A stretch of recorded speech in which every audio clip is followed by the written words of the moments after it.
Now, a demographic profile of a generation, and to Judy Woodruff.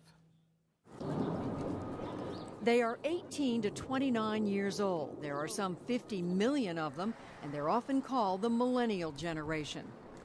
Today, they were the subject of a conference at the Newseum in Washington, D.C.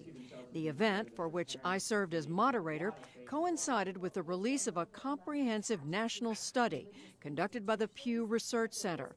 Among its findings, millennials are the most diverse generation in U.S. history. Only 61% are white, 19% Hispanic, 14% black, and 5% Asian.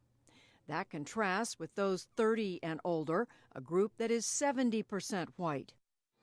The study also found that millennials are voracious users of new technologies, from smartphones to social networking sites. When respondents were asked if they sleep with their cell phone nearby, 83% of millennials said they did, far more than their parents or grandparents.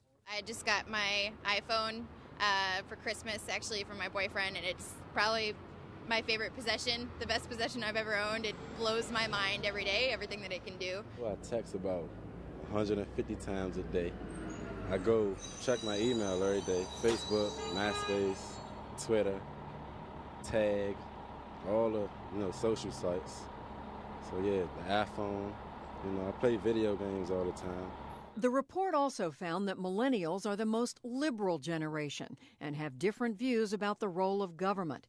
They are the only generation for which a majority of respondents said government should do more rather than less. I think after seeing some of the stuff that happened in the previous administration, I really feel there's a lot we can do this time around. And it's not necessarily all going to be private sector.